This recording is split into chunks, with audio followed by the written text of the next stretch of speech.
आज का जो मुद्दा है वह है अंग्रेजी का एक फ्रेज पेटीकोट गवर्नमेंट।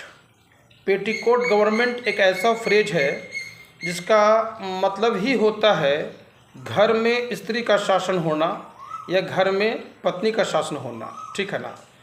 तो इस फ्रेज के साथ मुझे एक बात याद आई, जिसे कहना मैं लाजमी समझता हूँ, आवश्यक समझता हूँ, ज़रूरी समझता हूँ।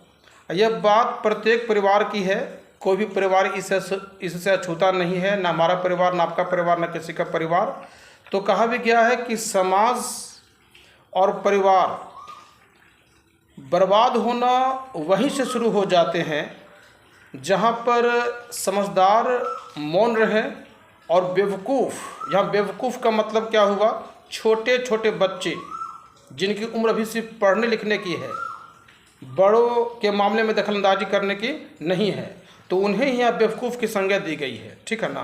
तो सही बात है, सीधी सी बात है कि परिवार और समाज तभी बदनाम होते हैं, तभी बिखरते हैं, तभी टूट जाते हैं जब समझदार मौन रहे और बेवकूफ़ बोलना चालू कर दे।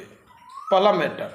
दूसरा पहलू क्या है, दूसरा मुद्दा क्या है कि जिस घर में स्त्री का शासन चलता हो, जिस घर में पत्नी का शासन चलता हो, तो वहाँ यह तय है कि दो सगे भाइयों की आपस में कभी बनेंगे नहीं और न कभी वो दोनों साथ बैठ करके खाना खाएंगे, याद रखिएगा।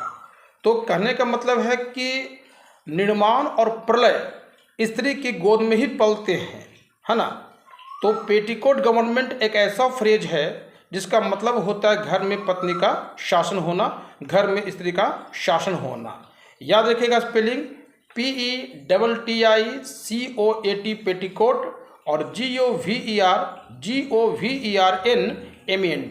Petticoat government is equal to घर में पत्नी का शासन होना, घर में स्त्री का शासन होना।